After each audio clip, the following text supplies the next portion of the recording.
Tyler said they model their game after Anze Kopitar and Anthony Cirelli respectively.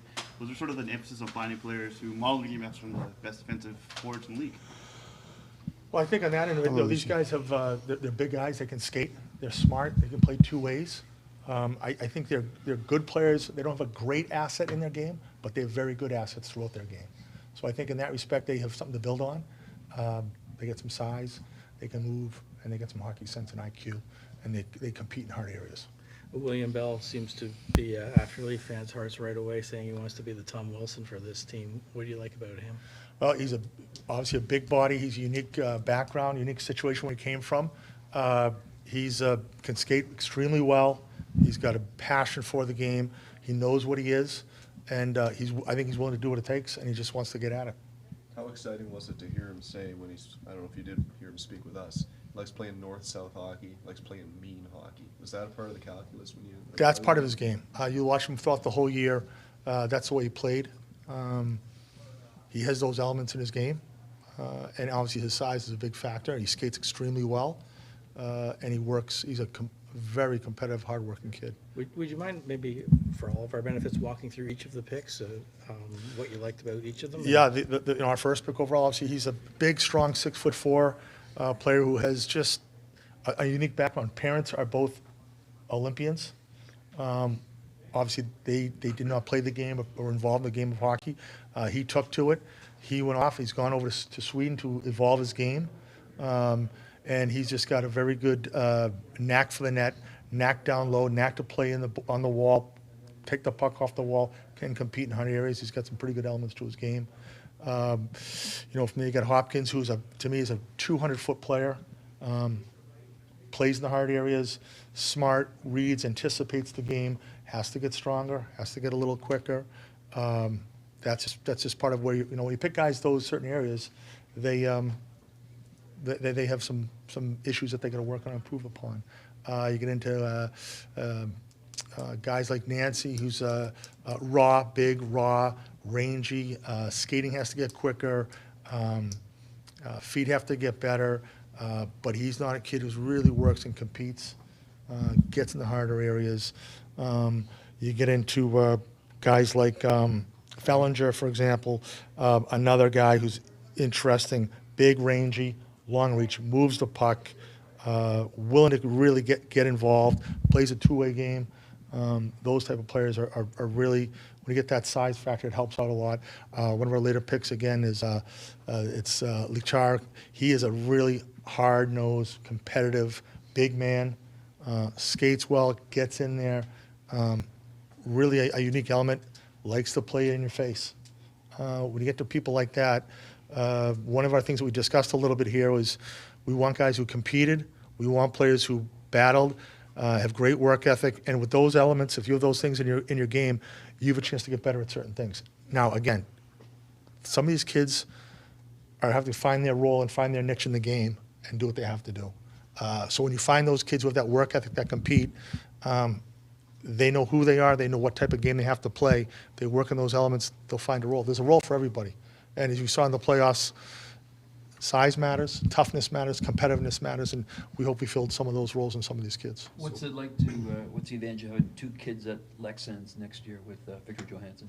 I think it'll be benefit for these kids. It's a really good organization. They have a history of developing players for a long, long time. And it's going to be a good spot and a good spot for our development people to be able to go to and work with those players. So you were targeting size, or just it happened to be that the players that fell? It happened to be there at times. We talked about guys who maybe a little bit smaller, but when you're talking apples to apples, we just felt size was a big factor involved because there wasn't much difference in their skill set, and that's one of the elements that I like. And I do, again, going back years, Yes, I've drafted smaller players, but those smaller guys have to be so highly skilled, so highly intelligent, and probably with a knack for scoring. That's when I defer to size. It's just the game of hockey's hard. Like I told you the other day, 2 months of playoff grind. It's a battle. Brad, you mentioned the other day that you kind of expected yourself to trade down or trade into next year or something like that. None of that actually happened. Mm-hmm. What was that market like for you? Yeah, it was active. I think you saw quite a few of it. We had some opportunities With our second round pick, the gap we felt was the gap that we had to go down to, we felt was probably a little bit too far, and the staff was really, they were passionate about the pick there. So, but we looked. There wasn't really any trade up scenarios that manifested itself. We looked to try to see if we could accumulate some more picks, but it never came to fruition. I wonder if you could sum up the job you think these guys did. Obviously, these guys are 3 to 5 years away from playing. Yeah, we'll all reconvene in 5 years and see how successful the year was. I mean, there's as Leachy said, I think, just to piggyback on a couple of the questions and a couple of the answers, there's, you're looking for elements that can get somebody there, and I think Luke brought up the size factor. You can't chase it. Like, you're not just chasing it, but as our list fell into place and decisions were made, and you're having comparable players, but ultimately it's a passion for the player that's there, and so along with the passion came there was players that had some size, but each of these guys has got, as we talked about, there's an element that they have that we like. There's a lot of stuff that still needs to be worked on, like all young players. So they'll now get turned over to the development staff and get to work. And like I said, you judge these draft days with a calendar, not a stopwatch. And but really happy with the work the guys did and the staff did, and the communication. Which was probably the biggest thing, the biggest difference in this setup is you're able to freely communicate in the room a little bit more than jammed up at the table where space is tight. Did you like the setup? Or would you rather go back to the decentralized or centralized? Centralized or decentralized? That's the question of the day. You know what? There's elements. I love the draft. I think it's unique in our sport. I like the ability to talk face to face with other managers. So there's, you lost that bit, but really I think the benefit, really the pro of the decentralized draft was just, it's a little bit of, well, how do I want to say it? It's the calendar, right? We would all be trying to scramble for planes right now and travel back, and you've got, work that needs to be done over the next couple of days. So I think that's the biggest benefit of being at home, being in a room where you can freely communicate. Those are the pluses, but certainly you miss the the togetherness and being able to talk with people. So that's really sitting on the fence, isn't it? So I'll have to sleep on it in terms of get back to you with my final vote on it. How about the fact that there's agents when everybody's there, when it's centralized, that Yeah, they're in the building too? Yeah, that's good that we're by ourselves. That's a plus for being decentralized. Guys. Yeah, but it's like I said, as much as you get a lot of FaceTime with people to do a lot of Yeah. As much as you're working on the draft and the scouts are doing the heavy lifting on that, it allows you to meet with people, and that, listen, everybody's reachable by phone, but there's an ease to sort of meeting face to face for sure. How would you characterize Vegas's interest in Mitch, and how optimistic are you that you could trade before July 1 here? Yeah, that was a good try though. I'm not gonna comment on, like I said the other day, we're whatever we are, Tuesday's free agency, we'll continue to work away at things, but nothing to report on that front. Is there a greater chance of that happening now, though, with 2 days to go, or whatever, 3 days to go, Brad, than there might have been a week ago, trading Mitch's rights?